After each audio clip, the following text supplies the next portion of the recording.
സ്വർഗസ്ഥനായ പിതാവേ, അവിടുത്തെ രാജ്യം വരേണമേ.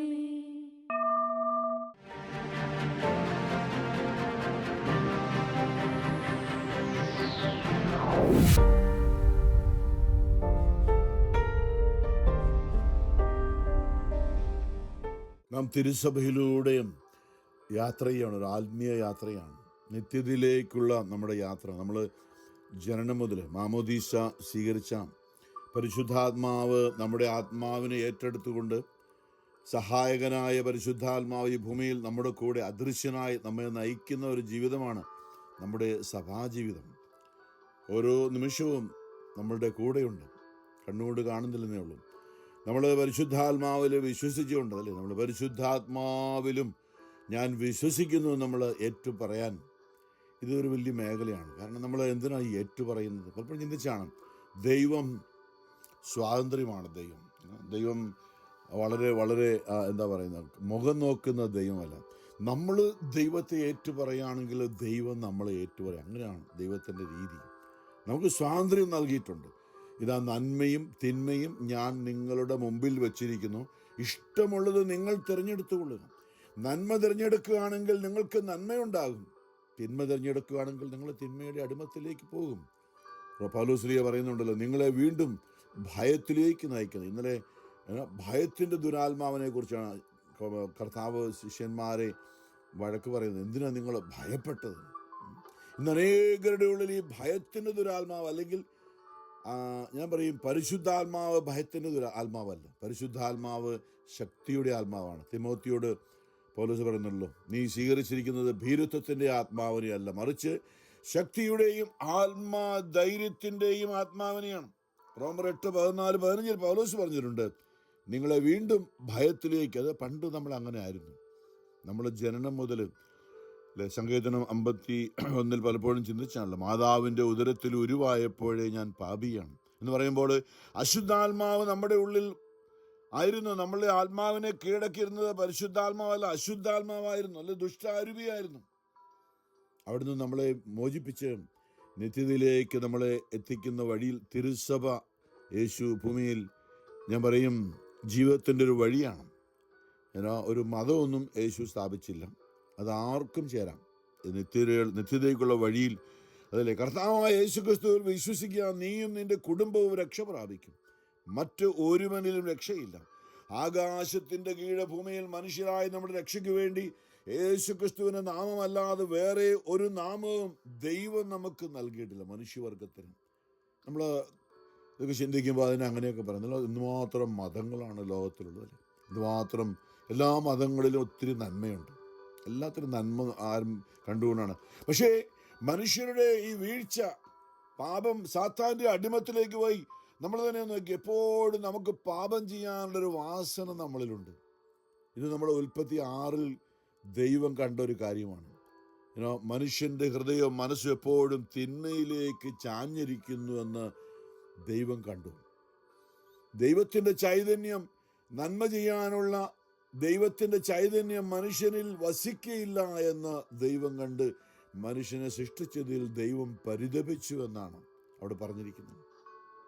അപ്പോൾ നമ്മൾ ഈ ആദത്തിൻ്റെ ഹവ്വായുടെയും പാപം മൂലം അവരുടെ സന്തതി പരമ്പരയായ നമ്മളിൽ ഈ തിന്മയുടെ സ്വാധീനമുണ്ട്. നമ്മൾ വളരെ ശ്രദ്ധിച്ചില്ലെങ്കിൽ നമ്മൾ അടുത്ത നിമിഷം പാപം ചെയ്യും. ഞാനും നിങ്ങളുമൊക്കെ, മാർപ്പാപ്പായും മെത്രാനും വൈദികരും കന്യാസ്ത്രീകളും എല്ലാം ഒരുവൻ പോലുമില്ല നന്മ ചെയ്യുന്നവനായിട്ട് എന്നാണ് വചനം പറയുന്നത്. എല്ലാവർക്കും ഒരുപോലെ തെറ്റുപറ്റിയിരിക്കുന്നു.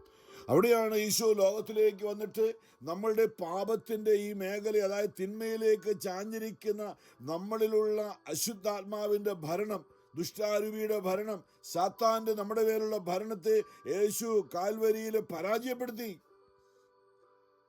സാത്താനോട് പോരാടിയിട്ട് യേശു പറഞ്ഞത് എൻ്റെതാണ്, എൻ്റെ ജനമാണ് ഈ ഭൂമിയിലെ ഓരോ മനുഷ്യനും. കാരണം ഉൽപ്പത്തിയിൽ 1-26 നമ്മളെ മനുഷ്യനെ സൃഷ്ടിച്ചപ്പോൾ പ്രത്യേകമായി മാലാഖമാരേക്കാളൊക്കെ വ്യത്യാസമായി ഒരു മാലാഖയും നമ്മളെപ്പോലെ സൃഷ്ടിച്ചിട്ടില്ല.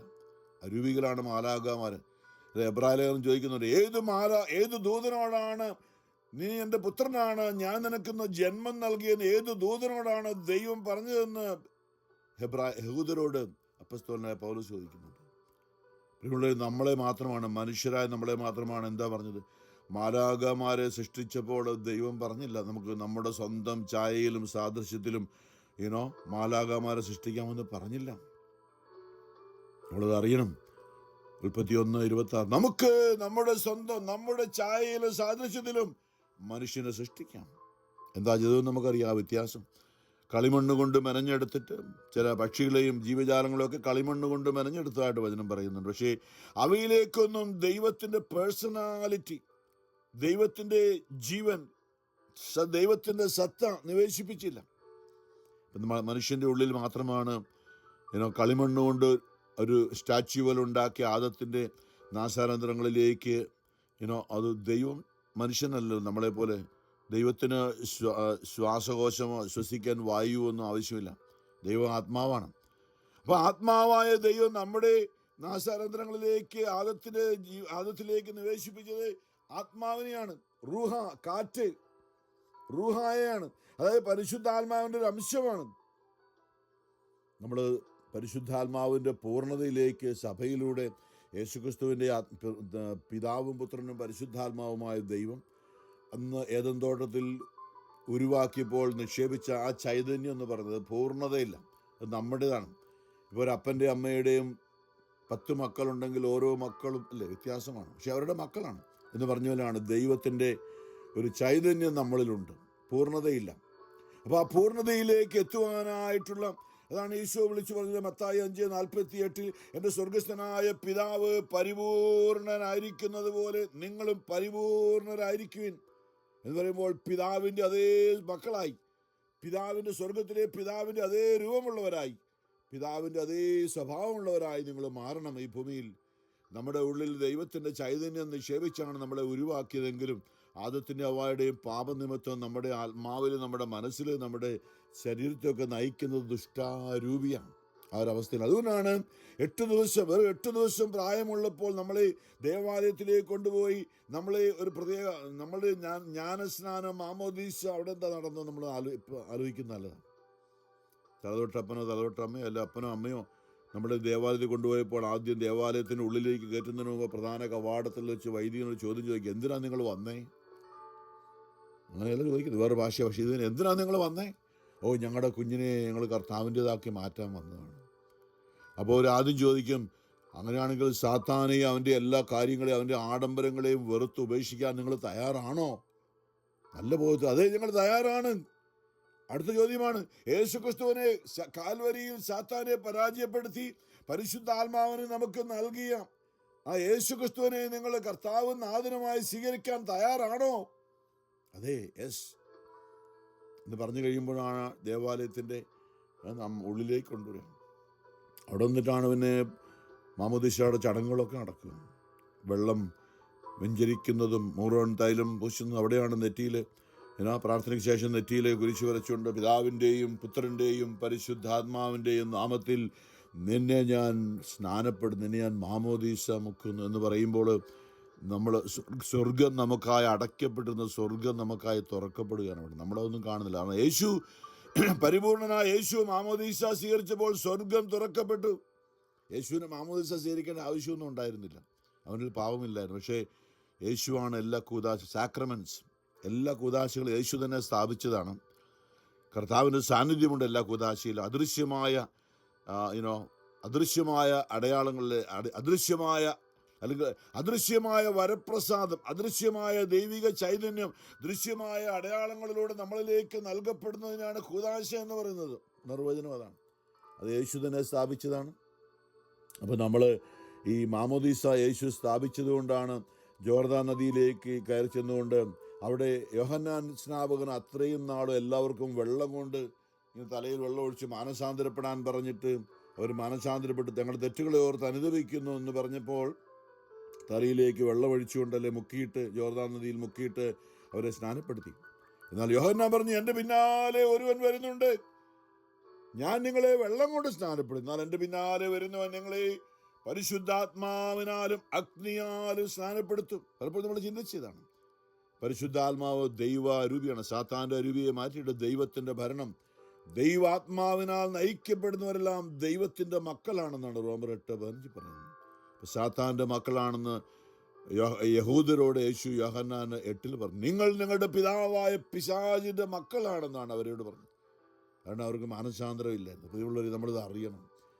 അപ്പോൾ നമ്മൾ യേശു ക്രിസ്തുവിലൂടെ, ഞാൻ വീണ്ടും പറയുകയാണ്, കാരണം അനേക മതങ്ങളും നല്ല മതസ്ഥാപകരും ഒക്കെ ഉണ്ട്. അനേക നമ്മൾ ദൈവങ്ങളെന്നൊക്കെ വിളിക്കുന്ന അനേകർ ഭൂമിയിൽ അനേക മതങ്ങൾ നമ്മൾ കാണുന്നുണ്ട്. പക്ഷേ എവിടെയെങ്കിലും നോക്കിക്കോ, നമ്മുടെ വ്യക്തിപരമായ നമ്മുടെ പാപത്തിന് അവരാരും പരിഹാരം ചെയ്തില്ല. അവരൊക്കെ നല്ലവരായിട്ട് ജീവിച്ചു, നല്ല ഉപദേശം തന്നു, ഇങ്ങനെ ജീവിക്കണമെന്ന്. ഏത് മതഗ്രന്ഥം എടുത്ത് നോക്കൂ. ഇതാണ് വ്യത്യാസം. യേശു ക്രിസ്തു, ഞാൻ വീണ്ടും പറയും, യേശു ക്രിസ്തു ക്രിസ്ത്യാനികളുടെ ദൈവമല്ല, സകല മനുഷ്യരുടെയും ദൈവമാണ്. യേശുവിൻ്റെ ജനന സമയത്ത് ദൂതന്മാരെ അയച്ചു ദൈവം പറഞ്ഞ പ്രഖ്യാപനം എന്തായിരുന്നു? ക്രിസ്ത്യാനികൾക്കും യഹൂദർക്കും വേണ്ടിയുള്ള ദൈവം അല്ല. നമ്മൾ വായിച്ചാൽ അറിയാം, അത്യുന്നതങ്ങളിൽ ദൈവത്തിന് മഹത്വം എന്ന് പറഞ്ഞ് കുർബാന ആരംഭിക്കുന്നത് തന്നെ ആ ഒരു ഉദ്ദേശമാണ്. നമ്മൾ വിശുദ്ധ കുർബാനയുടെ ആരംഭത്തിൽ ഇതാ സർവ ജനത്തിനു വേണ്ടിയുള്ള രക്ഷയുടെ സദ്വാർത്ത നിങ്ങളെ ഞാൻ അറിയിക്കുന്നു. ഇതാ നിങ്ങൾക്കായി ഇന്ന് ബേത്ലഹേമിൽ ഒരു രക്ഷകൻ ജനിച്ചിരിക്കുന്നു. സർവ്വജനത്തിനും വേണ്ടിയാണ്. അതുകൊണ്ട് തന്നെയാണ് യേശു അപ്പസ്തലന്മാരോട് ഏറ്റവും ഒടുവിൽ ഭൂമിയെല്ലാം പൂർത്തിയാക്കി കഴിഞ്ഞപ്പോൾ പറയുന്നുണ്ട്, നിങ്ങൾ ലോകമെങ്ങും പോയി സകല ജാതികളോടും ഈ സുവിശേഷം, ഈ സദ്വാർത്ത അറിയിക്കാം. പ്രിയമുള്ള, ഞാൻ പലപ്പോഴും പറഞ്ഞിട്ടുണ്ട്, യേശു ഒരു മതം സ്ഥാപിക്കാൻ പറഞ്ഞു, ഈ സദ്വാർത്ത അറിയിക്കാനാണ് പറഞ്ഞിട്ടുള്ളത്. പിന്നീട് അന്ത്യോക്യയിൽ വെച്ച് അവർ ക്രിസ്ത്യാനികളെന്ന് ആദ്യം വിളിക്കപ്പെട്ടു എന്നൊക്കെ പറഞ്ഞു. അത് മനുഷ്യർ ആരോ കൊടുത്ത പേരാണ്. ദൈവം അങ്ങനെ നിങ്ങളെ ക്രിസ്ത്യാനികളെന്ന് വിളിക്കണം എന്ന് ഒരിടത്ത് എഴുതി വെച്ചിട്ടില്ല. അങ്ങനെ പേര് വന്നെന്നുണ്ട്. പക്ഷെ ഞാനീ പറഞ്ഞു വരുന്നത്, നമ്മളത് അറിയണം. നമുക്കൊരു സങ്കുചിത മനോഭാവം പാടില്ല. നമ്മൾ ക്രിസ്ത്യാനികളാണ്, അവർ മറ്റെന്തോ ആണെന്നുള്ള ഒരു ചിന്തയുണ്ടല്ലോ സാത്താൻ നമ്മുടെ ഉള്ളിൽ കൊണ്ടിട്ടിരിക്കുന്നത്. അത് ദൈവത്തിൻ്റെ അല്ല. നിന്നെപ്പോലെ തന്നെ നിന്റെ അയൽക്കാരനെ എന്ന് പറഞ്ഞത്, നിന്നെപ്പോലെ തന്നെ നിന്റെ കൂടെയുള്ള ക്രിസ്ത്യാനിയോ സഭയിലുള്ളവരെ നിന്ന് ഈശോ പറഞ്ഞിട്ടില്ല. നിന്റെ അയൽക്കാരൻ, നിന്റെ ചുറ്റുപാടുമുള്ളവരും, അല്ലെ? അമേരിക്കയിലാണെങ്കിൽ, ന്യൂയോർക്കിലൊക്കെ ആണെങ്കിൽ ലോകത്തിലുള്ള എല്ലാ മനുഷ്യരും ഉണ്ട്. ചില പട്ടണങ്ങളിൽ ലോകത്തുള്ള എല്ലാ മനുഷ്യരുടെ ഇടയിലാണ് നമ്മൾ വസിക്കുന്നത്, എല്ലാ മനുഷ്യരുടെ ഇടയിൽ. അപ്പം നമ്മൾ ദൈവം അങ്ങനെ നമ്മളെ എല്ലാ മനുഷ്യരുടെ ഇടയിൽ കൊണ്ടുവന്ന് എല്ലാ മനുഷ്യർക്കും വേണ്ടി പ്രാർത്ഥിക്കാം. എല്ലാ മനുഷ്യരിലും നന്മയുണ്ടാകാൻ യേശു ക്രിസ്തുവിൻ്റെ നാമത്തിൽ പ്രാർത്ഥിക്കുന്നുള്ളത്. അതുകൊണ്ട് നമ്മൾ ഇവിടെ മതമൊന്നും പറയാല്ല, ഇവിടെ നമ്മൾ രക്ഷയുടെ വഴി പറയാം. നമ്മുടെ ആത്മാവുണ്ട്. നമ്മൾ ഈ നമ്മൾ മരിച്ചു കഴിയുമ്പോൾ ഈ ആത്മാവിന് മരണമില്ല, ദൈവത്തിന് മരണമില്ലല്ലോ. ഇതല്ല യേശു പറഞ്ഞു, ഞാൻ ആൽഫായോ ഒമേഗായോ ആദ്യനോ അന്ത്യനുമാണ്, ഒരിക്കലും ആരംഭിച്ചിട്ടുള്ള അവസാനമില്ല. അപ്പോൾ അങ്ങനെ ഈ ദൈവം യേശു ക്രിസ്തുവിനോട് നമ്മളെ നമ്മൾ അതിലേക്ക് ഞാൻ പോകുന്നില്ല, പറഞ്ഞാൽ ഇങ്ങ് നീണ്ടുപോകും. അതുകൊണ്ട് യേശു കാൽവരിയിൽ സാത്താനെ പരാജയപ്പെടുത്തത് എങ്ങനെയാണെന്ന് നമുക്കറിയാം. ഒറ്റ ബാക്കി പറയാണ്. അതായത് ലോകത്തുള്ള സാത്താൻ്റെ കയ്യിൽ ഇല്ലാത്ത ആയുധങ്ങൾ, അല്ലെ? അമേരിക്ക സൂപ്പർ പവറാന്ന് പറഞ്ഞത് എന്തുകൊണ്ട് ഞാൻ പലപ്പോഴും പറഞ്ഞിട്ടുണ്ട്. അത് അമേരിക്ക പൊക്കി പറയുന്നതല്ല. ലോകത്തിലെ മറ്റു രാജ്യങ്ങളിൽ മറ്റൊരു ശക്തികൾക്കും ഇല്ലാത്ത ആയുധങ്ങൾ അമേരിക്കയുടെ കയ്യിലുണ്ട്. അതുകൊണ്ടാണ് മറ്റു രാജ്യങ്ങൾ അമേരിക്കയെ പേടിക്കുന്നത്. സാത്താൻ ദൈവത്തെ പേടിക്കുന്നത് സാത്താന് ഒരിക്കലും കിട്ടാൻ സാധ്യതയില്ലാത്ത ആയുധങ്ങളാണ്, ദൈവത്തിൻ്റെ ആയുധങ്ങളാണ്. പൗലോസ് പറഞ്ഞത്, നിങ്ങൾ തിന്മയോടുള്ള പോരാട്ടത്തിൽ എഫേസ്യസ് 6 നിങ്ങൾ ദൈവത്തിൻ്റെ എല്ലാ ആയുധങ്ങളും ധരിക്കുവിൻ. നമ്മളോട് പറയാണ്, ഓരോ മനുഷ്യരോടും ദൈവസന്നിധിയിലേക്ക് വരുന്ന മനുഷ്യരോട് പറയാണ്, നിങ്ങൾ ദൈവത്തിൻ്റെ എന്താ ഈശോ പറഞ്ഞത്? മാനസാന്തരപ്പെടുവിൻ, നിങ്ങൾക്കും പരിശുദ്ധാത്മാവിൻ്റെ ഈ ശക്തി ലഭിക്കുമെന്ന് പത്രോസ്ലീഹ യഹൂദരോട്. ഇന്ന് മാനസാന്തരപ്പെട്ട് കർത്താവിൻ്റെ ഉത്ഥാനം പന്തക്കൊസ്തായി കഴിഞ്ഞപ്പോൾ പത്രോസിൻ്റെ ഈ വലിയ പ്രസംഗം കേട്ടപ്പോൾ ഇവരും വെറും മുക്കവനല്ല, ഇവൻ കോളേജിൽ പോയിട്ടില്ല, പഠിച്ചിട്ടില്ല, ഇവർ ഇവിടെ നെട്ടി ജ്ഞാനം. അപ്പോഴാണ് പറഞ്ഞു, ഇത് പരിശുദ്ധാത്മാ. ജോവേൽ പ്രവാചകൻ പറഞ്ഞാണ്, ആ നാടുകളിൽ സകല ജഡത്തിന് മേലെ എൻ്റെ ആത്മാവിനെ ഞാൻ വർഷിക്കും, നിങ്ങളുടെ പുത്രന്മാരും പുത്രിമാരും പ്രവചിക്കും, വൃദ്ധന്മാർക്ക് സ്വപ്നങ്ങളുണ്ടാകും. അന്ന് ജോവേൽ പ്രവചിച്ച പ്രവചനത്തിലാണ് ഇത് സംഭവിച്ചത്, ഇതിപ്പോൾ നടന്നിരിക്കുന്നത് എന്ന് പറഞ്ഞുകൊണ്ട് ഞങ്ങൾ ഈ പറയുന്നത് ഞങ്ങളുടെ വാക്കുകളല്ല, ദൈവത്തിൻ്റെ നിറവാണ്, ദൈവത്തിൻ്റെ അറിവാണ്, ദൈവത്തിൻ്റെ ജ്ഞാനമാണ് ഞാൻ ഈ വിളിച്ചു പറയുന്നതെന്ന് പത്രോസ് വിളിച്ചു. പ്രിയമുള്ളവരെ, ദൈവത്തിൻ്റെ പരിശുദ്ധാത്മാവ് നമ്മളിൽ നിറയുമ്പോൾ ഏത് മനുഷ്യരിലും ജാതി മതമൊന്നും, എല്ലാ മനുഷ്യരും അവിടെയാണ് നമുക്ക് നിത്യതയിലേക്ക്. ഒരൊറ്റ ദൈവമേ ഉള്ളൂ, ഒരൊറ്റ സ്വർഗമേ ഉള്ളൂ, ഒരൊറ്റ നരകമേ ഉള്ളൂ, ഒരൊറ്റ ഭൂമിയേ ഉള്ളൂ. ഈ ഭൂമിയിൽ ഒറ്റ ജീവിതമേ ഉള്ളൂ. ഇവിടെ വെച്ച് നമ്മൾ ദൈവത്തെ കണ്ടെത്തുകയാണ്. കാൽവരിയിൽ നമുക്കായി സാത്താനോട് സ്നേഹവും, അല്ലെ? 3 ആയുധങ്ങൾ ഇതാണ്: സ്നേഹവും ക്ഷമയും സഹനവും. ഇത് മൂന്നും സാത്താൻ്റെ കയ്യിലില്ല. സാത്താൻ ഒരിക്കലും സ്നേഹിക്കാൻ പറ്റില്ല. സാത്താൻ ഒരിക്കലും ക്ഷമിക്കാൻ പറ്റില്ല. സാത്താൻ ഒരിക്കലും സഹിക്കാൻ പറ്റില്ല. യേശു നോക്കി ഗത്സമനേ തോട്ടം മുതൽ ഒരത്ഭുതവും ഇല്ല. മുഴുവനും അവൻ നമ്മെ സ്നേഹിച്ചു, അവസാനം വരെയും സ്നേഹിച്ചു. അവൻ നമുക്ക് വേണ്ടി ക്ഷമിച്ചു. പിതാവേ, അപ്പാ, അവരോട് ക്ഷമിക്കണേ അപ്പാ, അവരെന്താ ചെയ്യുന്നതെന്ന് അവരറിയുന്നില്ല. നമുക്ക് വേണ്ടിയാണ്. നമ്മുടെ പാപമാണ് യേശു ഏറ്റെടുത്തത്. യഹൂദരുടെ ഒന്നുമല്ല, അല്ലെങ്കിൽ റോമ പടയാളികളുടെ ഒന്നുമല്ല. നമ്മുടെ പാപനിമിത്തം, മനുഷ്യവർഗത്തിൻ്റെ മുഴുവനും പാപനിമിത്തമാണ് യേശു പീഡിപ്പിക്കപ്പെട്ടത്. അപ്പോൾ യേശു പ്രാർത്ഥിച്ചത് എനിക്കും നിങ്ങൾക്കും നമ്മുടെ മക്കൾക്കും നമ്മുടെ കുടുംബാംഗങ്ങൾക്കും ലോകം മുഴുവനും വേണ്ടി. അപ്പാ, അവരോട് ക്ഷമിക്കണേ അപ്പാ, അവരെന്താണ് ചെയ്യുന്നവർ അറിയുന്നില്ല എന്ന് ഈശോ പറഞ്ഞ് ക്ഷമിച്ചു. പിന്നെ സഹിച്ചു. യെശയ്യായുടെ പ്രവചനം 22:69 വായിച്ചു കഴിഞ്ഞാൽ സഹനത്തെക്കുറിച്ച് എഴുതി വെച്ചിട്ടുണ്ട്. ആർക്കും മനസ്സിലാക്കാൻ പറ്റാത്ത, അതിൽ നമ്മൾ കരുണയുടെ അതിദാരുണമായ സഹനം എന്ന് പറയുന്നത് ഈശോയുടെ. അപ്പം നമ്മൾ ഈ മനസ്സിലാക്കണം, ഈ 3 ആയുധങ്ങൾ ഉപയോഗിച്ചാണ് സാത്താനെ യേശു പരാജയപ്പെടുത്തിയത്. എന്നിട്ടാണ് യേശു പിതാവിൻ്റെ അടുത്തേക്ക് പോയിട്ട് പറഞ്ഞു, അപ്പാ, ഞാൻ അവരെ, ഇതാ യോഹന്നാൻ പറയുന്നുണ്ട്, സാത്താൻ്റെ പ്രവൃത്തികളല്ലേ, ഏദൻ തോട്ടത്തിൽ വെച്ച് സാത്താൻ മനുഷ്യനെ അടിമകളാക്കി അവരുടെ ആത്മാവിൽ കയറിക്കൂടി ദൈവമക്കളാന്നുള്ള പദവി നഷ്ടപ്പെടുത്തിയ അവരെ വീണ്ടും തിരിച്ചു പിടിക്കുന്ന പദ്ധതിയാണ് യേശു ചെയ്തത്. സാത്താൻ്റെ പ്രവൃത്തികളെ ഇല്ലാതാക്കാനാണ് ദൈവപുത്രൻ ഭൂമിയിൽ വന്നതെന്ന് യോഹന്നാൻ തന്റെ ലേഖനത്തിൽ എഴുതി വെച്ചിട്ടുണ്ട്. സാത്താൻ്റെ പ്രവൃത്തി, നമ്മുടെയൊക്കെ ജീവിതത്തിൽ സാത്താൻ്റെ പ്രവൃത്തികളെ ഇല്ലാതാക്കാനാണ്. നമ്മൾ മാമോദിസാസി, നമ്മുടെ സഭയിലായി യേശു ക്രിസ്തുവിൽ വിശ്വസിക്കുന്നത് നമ്മളിലുള്ള തിന്മ വിട്ടുപോകണമെന്ന് നമ്മൾ മറ്റൊരു യേശു നാമത്തിൽ ഫിലിപ്പിയർ 2 പറയുന്നുണ്ട്. യേശു നാമത്തിന് മുമ്പ് മറ്റൊരു പേരിലും അമേരിക്കൻ പ്രസിഡന്റിൻ്റെയോ വേറെ ഏത് മതസ്ഥാപകരോ മതത്തിലുള്ളവരോ നേതാക്കന്മാരോ ആരുടെയും പേരിൽ, ഇനി മാർപ്പാപ്പയുടെ പേരിൽ പോലും പിശാചിനും കീഴടങ്ങത്തില്ല. നമ്മൾ അറിയണം. തീർച്ചയായിട്ടും സഭയുടെ തലവനാണ്, നാളെ നയിക്കാൻ പരിശുദ്ധാത്മാവ് തിരഞ്ഞെടുത്ത ആളാണ്, നല്ല കാര്യമാണ്. പക്ഷേ വചനം പറയുന്നത് ഫിലിപ്പിയർ 2 അത് മറ്റ് യേശുവിൻ്റെ നാമത്തിന് മുമ്പിൽ സർവ്വമുട്ടുകളും അടങ്ങും. യേശുവിൻ്റെ നാമത്തിൻ്റെ മുമ്പിൽ അത് ദൈവം സ്ഥാപിച്ച നിയമമാണ്. സ്വർഗത്തിലും ഭൂമിയിലും പാതാളത്തിലും എന്ന് പറഞ്ഞാൽ സ്വർഗത്തിലും ഭൂമിയിലും നരകത്തിലുമുള്ള സകല ശക്തികളും യേശുവിന് മുമ്പിൽ മുട്ടുമടക്കും. അത് മടക്കിയേ പറ്റൂ. കാരണം ദൈവം നിയമിച്ചിരിക്കുന്നതാണത്. അതുകൊണ്ടാണ് നമ്മൾ യേശു ലോകമെങ്ങും പോയി പറയുക, നിങ്ങളുടെ ജീവിതത്തെ ആക്രമിക്കുന്ന അശുദ്ധാത്മാ ദുഷ്ടാരൂപികൾ. ഇന്നലത്തെ സംഭവം നമ്മൾ വായിക്കാറില്ല. മത്തായി 8 കടലിൽ ഒരു വലിയ ഉഗ്രൻ കൊടുങ്കാറ്റുണ്ടായപ്പോൾ ഞാൻ പറഞ്ഞ പോലെ കൊടുങ്കാറ്റും ഈ ഭൂമികൾക്കും ഒന്നും അത് കർത്താവിൻ്റെതല്ല, അത് പിശാച് കൊണ്ടിരുന്നതാണ്, ദൈവത്തിനെതിരായ പ്രവർത്തനം. കാരണം ഞാൻ ഈ വീണ്ടും ഓർപ്പിക്കുകയാണ്, നമ്മൾ ഈ സമയത്തിൻ്റെ ഓർമ്മയാണ് ഞാൻ പതിലേക്ക്. അതായത് ഈ മജോറിറ്റി റൂൾസ് അല്ലേ, മജോറിറ്റിയാണ് ജയിക്കുന്നത്, അവരാണ് ഭരിക്കുന്നത്. ഇപ്പം ലോകത്തിൽ നിന്ന് മജോറിറ്റി ആൾക്കാരുടെ ഉള്ളിൽ ഇപ്പോഴും തിന്മ ഭരിക്കുന്നത് അതുകൊണ്ടാണ് ഇവിടെ അവൻ വരുന്നത് മോഷ്ടിക്കുവാനും നശിപ്പിക്കുവാനും കൊല്ലുവാനുമാണെന്ന് ഈശോ പറഞ്ഞു. ഞാൻ വന്നിരിക്കുന്നത് ജീവൻ നൽകാനും സമൃദ്ധം ഉണ്ടാകുവാനുമാണ്. മജോറിറ്റി ആൾക്കാരുടെ ഉള്ളിൽ തിന്മയായതുകൊണ്ട് നടക്കുന്നത് മുഴുവനും ലോകത്തെ നാശവും ദുരിതവുമാണ്. നമ്മൾ വസിക്കുന്ന ഇടങ്ങളിൽ, കടലിൽ, ചിരുമാലകൾ, ഭൂമികൾക്കും ഇതെല്ലാം അത് ദൈവം അറിയുന്നുണ്ട്. പക്ഷേ സാത്താൻ്റെ ഭരണമായതുകൊണ്ട് നശിപ്പിക്കുന്ന ശക്തി അത് ദൈവം അറിയും. നമ്മൾ പലപ്പോഴും ദൈവം എന്തിനാണ് ഇത് ഇല്ല, ദൈവം വരുത്തിയിട്ടില്ല. അതാണ് പറഞ്ഞത്, നിങ്ങൾ മാനസാന്തരപ്പെടുവിൻ, ദൈവസന്നിധിയിലേക്ക് വരും. കുമ്പസാരം എന്ന കൂദാശയിലേക്ക് പോകുമ്പോൾ എന്താ പറയുന്നത് അല്ലേ, നമ്മൾ ആക്ട് ഓഫ് കൺട്രീഷൻ, ഇംഗ്ലീഷ് പറഞ്ഞ മനസ്താവ പ്രകടനം എന്താ പറയുന്നത്, സാത്താനെ വെറുത്ത് ഉപേക്ഷിക്കുന്ന. അവിടെ പറഞ്ഞത്, എൻ്റെ ദൈവമേ, ഏറ്റവും നല്ലവനും എല്ലാറ്റിനും ഉപരിയായി സ്നേഹിക്കപ്പെടുവാൻ യോഗ്യനുമായ അങ്ങേക്കെതിരായി പാപം ചെയ്തു പോയതിനാൽ ഞാൻ പൂർണ്ണ ഹൃദയത്തോടെ ഞാൻ മനസ്തപിക്കുകയും പാപങ്ങളെ വെറുക്കുകയും ചെയ്യുന്നു. അങ്ങേ ഞാൻ സ്നേഹിക്കുന്നു. എൻ്റെ പാപങ്ങളാൽ എൻ്റെ ആത്മാവിനെ ഒറ്റ വാക്കാണ്, എൻ്റെ പാപങ്ങളാൽ എൻ്റെ ആത്മാവിനെ അശുദ്ധമാക്കിയതിനാൽ എന്ന് പറയുമ്പോൾ നമ്മുടെ ആത്മാവ് ഒരു അശുദ്ധാത്മാവായിട്ട് മാറി. മനുഷ്യൻ്റെ ആത്മാവ്, പാവമുള്ള മനുഷ്യൻ്റെ ആത്മാവ് അശുദ്ധാത്മാവായിട്ട് മാറും. നമ്മൾ ഈ കുമ്പസാരത്തിന് മുമ്പ് പറയുന്നതാണ്, എൻ്റെ പാപങ്ങളാൽ എൻ്റെ ആത്മാവിനെ അശുദ്ധമാക്കിയതിനാലും സ്വർഗത്തെ നഷ്ടപ്പെടുത്തി നരകത്തിന് അർഹനായി തീർന്നതിനാലും ഞാൻ ഖേദിക്കുന്നു. അങ്ങയുടെ പ്രസാദപര സഹായത്താൽ പാപ സാഹചര്യങ്ങളെ ഉപേക്ഷിക്കുമെന്നും മേലിൽ പാപം ചെയ്യുകയില്ലെന്നും ദൃഢമായി ഞാൻ പ്രതിജ്ഞ ചെയ്യുന്നു. ഏതെങ്കിലും ഒരു പാപം ചെയ്യുന്നതിനേക്കാൾ മരിക്കാൻ ഞാൻ സന്നദ്ധയായിരിക്കുന്നു. ഇതൊരു മേഖലയാണ്. കാരണം ഇന്നലെ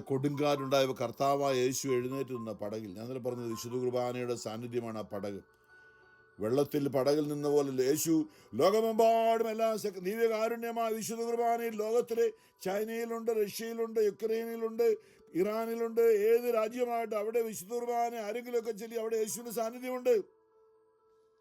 നമ്മൾ പറയണം, വിശ്വം കർത്താവേ, നീ ചൈനയിൽ ഉള്ള വിശുദ്ധ കുർബാനയിൽ നീ എഴുന്നേറ്റ് നിൽക്കണമേ കർത്താവേ. അന്ന് അന്ധകാര ആധിപത്യങ്ങളെ കൊടുങ്കാറ്റും പേമാർ അവിടെ ദൈവമില്ല എന്ന് പറയുന്ന മനുഷ്യ ദൈവത്തിൻ്റെ സ്നേഹമാണ് ദൈവം, അല്ലേ? ഒറ്റ വാക്കിൽ ദൈവം സ്നേഹമാണ്. അപ്പോൾ സ്നേഹത്തിനായുള്ള എല്ലാത്തിനു മേലും നീ അധികാരം ശാസിക്കണമേ, കൽപ്പിക്കണമേ. സംഗീതത്തിലെ 46 ദൈവമായ കർത്താവ് പറയാണ്, അടങ്ങുക, ശാന്തമാകുക, ഞാൻ ദൈവമാണെന്ന് അറിയുക എന്ന് പറഞ്ഞ വചനമുണ്ട്. എല്ലാം വചനത്തിൽ തന്നെയാണ് പറയുന്നത്. ദൈവമായ കർത്താവിന് മാത്രമേ പറയാൻ പറ്റുള്ളൂ എന്നുള്ളത് നമുക്കാർക്കും പറയാൻ പറ്റില്ല. അപ്പം ഞാനീ പറഞ്ഞു വന്നത്, യേശു നാമത്തിന് മുമ്പിൽ എല്ലാവരും, പരിശുദ്ധ അമ്മ പോലും എന്താ പറയുക, എൻ്റെ രക്ഷകനായ ദൈവത്തിൽ എന്നാണ് യേശുവിനെ കുറിച്ച് പറഞ്ഞത്. എൻ്റെ രക്ഷകനായ ദൈവത്തിൽ ഞാൻ പ്രത്യാശിക്കുന്ന, അമ്മയുടെ സ്തോത്രത്തിൽ പറഞ്ഞില്ലേ, രക്ഷകനായ ദൈവത്തിൽ ഞാൻ ആനന്ദിക്കുന്നു. കാരണം ഞാൻ പറഞ്ഞു പലപ്പോഴും, പരിശുദ്ധ അമ്മയുടെ പദവി കിട്ടിയ യേശുക്രിസ്തുവിലൂടെയാണ്. യേശുക്രിസ്തുവിനെ അമ്മ ആയതുകൊണ്ടാണ് പരിശുദ്ധ അമ്മ ആ ഒരു പദവിയിലേക്ക്. കാരണം ജന്മഭാവമില്ലാതെ ഉത്ഭവിക്കാൻ, യേശുവിന് ജനിക്കാൻ അമ്മ ജന്മഭാവമില്ലാതെ സൃഷ്ടിക്കപ്പെടണമായിരുന്നു. പലപ്പോഴും ഞാൻ പറഞ്ഞ ആ ഒരു പുതിയ സൃഷ്ടിയാണ്. ജെറമ്യാ 31:22 1 കൊരിന്ത്യർ 11:12 പറയുന്നുണ്ട്. ഒരു പുതിയ സൃഷ്ടി, ഒരു സ്ത്രീയെ സൃഷ്ടിക്കുന്നതിനെ കുറിച്ച് അവിടെ എല്ലാം പറയുന്നുണ്ട്. അതായത് സ്ത്രീ പുരുഷനെ പരിപാലിക്കുന്നതിന്. അതുകൊണ്ട് പ്രിയമുള്ളവരെ, നമ്മൾ ഇന്നത്തെ ആരാണ്, നമ്മുടെ ഉള്ളിൽ പരിശുദ്ധാത്മാവ് ഇല്ലെങ്കിൽ നമ്മുടെ ഉള്ളിൽ അശുദ്ധാത്മാവാണ്, അല്ലേ കുമ്പസാര കൂട്ടി പറഞ്ഞത്. എൻ്റെ ആത്മാവിനെ അശുദ്ധമാക്കിയതിനാലും ഇത് പറയാൻ കാര്യമുണ്ട്. ഇന്നത്തെ സുവിശേഷത്തിൽ ഇന്ന് ആദ്യത്തെ വായന ആമോസ് പ്രവാചകനാണ് പറയുകയാണ്, നമ്മളെ ഒത്തിരി കാര്യങ്ങൾ ചെയ്യുന്നുണ്ടല്ലോ, ഒത്തിരി കാര്യങ്ങൾ, അത് നല്ലതാണെന്ന് ഞാൻ പറയുന്നത്, വേണ്ടെന്ന് പറയുന്നത്. പക്ഷേ ആമോസ് പറയുകയാണെന്ന്, എന്താ ഇക്കാലത്ത് വിവേകി എന്ന് പറഞ്ഞാൽ മിണ്ടാതിരിക്കുകയാണ് നല്ലത്, പറഞ്ഞിട്ട് കാര്യമൊന്നുമില്ല. ആമോസ് 5:13 വചനമാണ് ആഗോള സഭയിൽ. ഇക്കാലത്ത് വിവേകി മൗനം പാലിക്കുന്നു, കാലം ദുഷിച്ചതാണ്, തിന്മയല്ല നന്മ അന്വേഷിക്കുവിൻ, നിങ്ങൾ ജീവിക്കും, നിങ്ങൾ പറയുന്നത് പോലെ അപ്പോൾ സൈന്യങ്ങളുടെ ദൈവമായ കർത്താവ് നിങ്ങളോട് കൂടെ ഉണ്ടായിരിക്കും. തിന്മയെ വെറുക്കുവിൻ. മനുഷ്യരല്ല വെറുക്കണ്ട, തിന്മയെ, സാത്താനെ. തിന്മയെ വെറുക്കുവിൻ, നന്മയെ സ്നേഹിക്കുവിൻ, നഗര കവാടങ്ങളിൽ നീതി സ്ഥാപിക്കുവിൻ. സൈന്യങ്ങളുടെ ദൈവമായ കർത്താവ് ജോസഫിന്റെ സന്തതികളെ അവശേഷിക്കുന്നവരോട് കരുണ കാട്ടാൻ കരുണ കാട്ടിയേക്കും. അല്ലെ, അബ്രാഹത്തിന്റെ സഹാക്കിന് ദൈവം ഏറ്റവും കൂടുതൽ സ്നേഹിച്ച, അബ്രാഹം ഏറ്റവും കൂടുതൽ സ്നേഹിച്ച മകനാണ് ജോസഫ്. ദൈവം ഏറ്റവും കൂടുതൽ സ്നേഹിക്കുന്നവരെ പ്രതിനിധീകരിച്ചാണ് ജോസഫ് എന്നോട് പറഞ്ഞിരിക്കുന്നത്. വീണ്ടും പറയാണ്, നിങ്ങളുടെ ഉത്സവങ്ങളോട് എനിക്ക് വെറുപ്പാണ്. അല്ലേ, നമ്മുടെ ദൈവത്തെ പ്രീതിപ്പെടുത്താൻ വേണ്ടി എന്തെല്ലാം ഉത്സവങ്ങളും അമാവാസികളും ഒക്കെ ചെയ്യുന്നില്ലേ? അവിടെ പറയുന്നത് ആമോസ് 5:21, നിങ്ങളുടെ ഉത്സവങ്ങളോട് എനിക്ക് വെറുപ്പാണ്, അവജ്ഞയാണ്, നിങ്ങളുടെ മഹാസമ്മേളനങ്ങളിൽ എനിക്ക് പ്രസാദമില്ല. നിങ്ങൾ ദഹനബലികളും ധാന്യബലികളും അർപ്പിച്ചാലും ഞാൻ സ്വീകരിക്കുകയില്ല.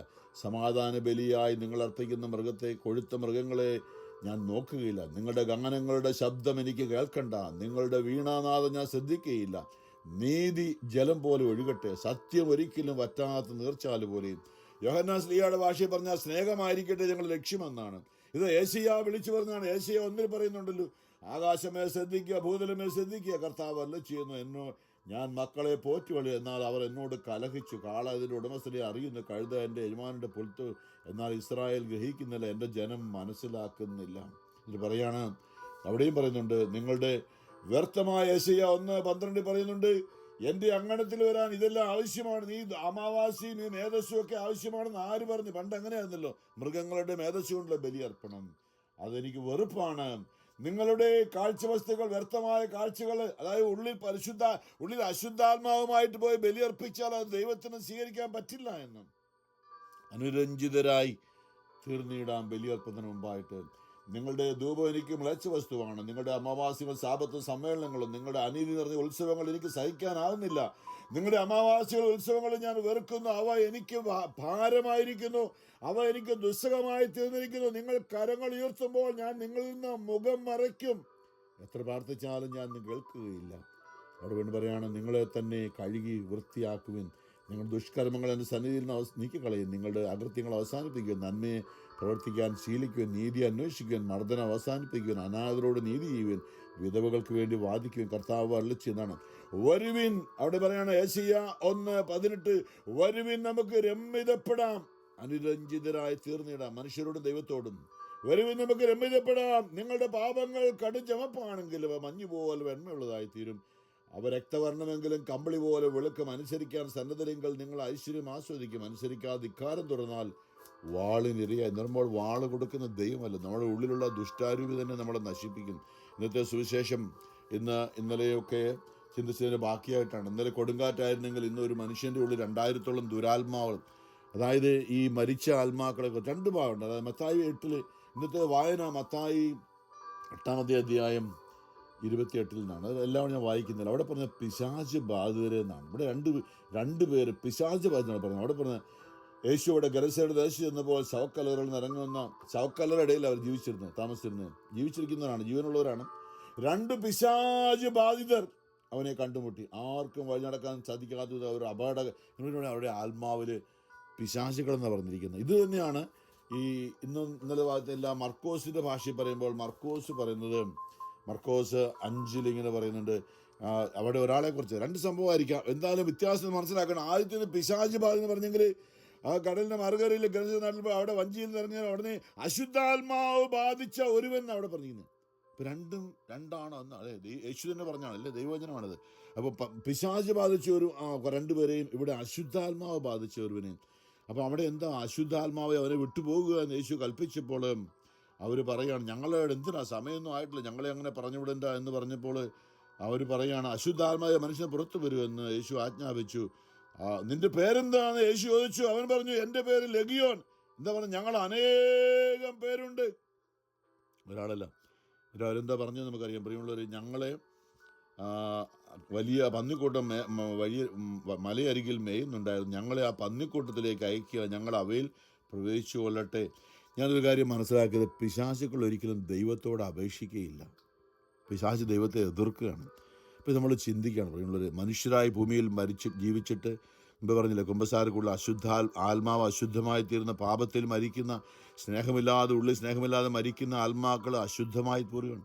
അവരെ അശുദ്ധാത്മാക്കളെ ദുഷ്ടാരൂപി കൊണ്ടുപോവുകയാണ്, പിശാച് കൊണ്ടുപോവുകയാണ്, അവരെ പിശാച് ഉപയോഗിക്കുകയാണ്. ഞാനിത് പറയാൻ കാര്യം, അനേക സംഭവങ്ങൾ ഇത് മനുഷ്യർക്ക് ഉൾക്കൊള്ളാൻ വളരെ ബുദ്ധിമുട്ടുള്ള കാര്യമാണ്. നമ്മൾ ഈ എക്സോസിസം എന്നൊക്കെ പറഞ്ഞ സംഭവം കേട്ടില്ലേ, അത് പല രീതിയിലുണ്ട്. പ്രപഞ്ചത്തിലും ദുരാത്മാവ്, നമ്മൾ ഫ്ലോറിഡ ഹറിക്കെയിൻ എന്നൊക്കെ പറഞ്ഞ് ഞാൻ പറയും, അനേക മരിച്ചുപോയ അടിമകളായ മനുഷ്യരെ കൊലവിളിച്ച് ഇവിടെ നാട്ടിൽ മരിച്ചുപോയ ആത്മാക്കൾ രക്ഷ കിട്ടാതെ കഴിയുന്ന ആത്മാക്കളെ സാത്താൻ ഉപയോഗിച്ചുകൊണ്ടായിരുന്നു ഈ ഹറിക്കെയിനൊക്കെ നടന്നുകൊണ്ടിരുന്നത്. ഇവിടെ ഈ കൂട്ടായ്മയെ തിരിച്ചറിഞ്ഞുകൊണ്ട് ശരിക്കും കർത്താവിന് അത് പറയുന്നത് കർത്താവിൻ്റെ വചനത്തിലും സഭയിലും നിന്നുകൊണ്ടാണ്.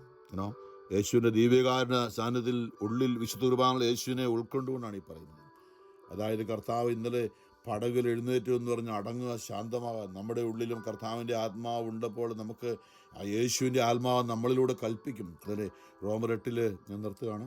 റോമർ 8 പ്രപഞ്ചം മുഴുവനും ദൈവം നമ്മളെ നോക്കി ഉള്ളിൽ മനുഷ്യരുള്ളിൽ പരിശുദ്ധാത്മാവ് നിറയാൻ സൃഷ്ടപ്രപഞ്ചം കാത്തിരിക്കുകയാണ്. അതുകൊണ്ട് പ്രിയമുള്ളവരെ, നമ്മൾ പരിശുദ്ധാത്മാവ് ഇല്ലെങ്കിൽ അശുദ്ധാത്മാവ് നമ്മുടെ ഉള്ളിൽ കയറും. അശുദ്ധാത്മാവ് നമ്മളെ സകല അനീതിയിലേക്ക് കൊണ്ടുപോകും. മരിച്ചു കഴിയുമ്പോൾ നമ്മളെയും കൊണ്ട് ദുഷ്ടാരൂപി പോകും.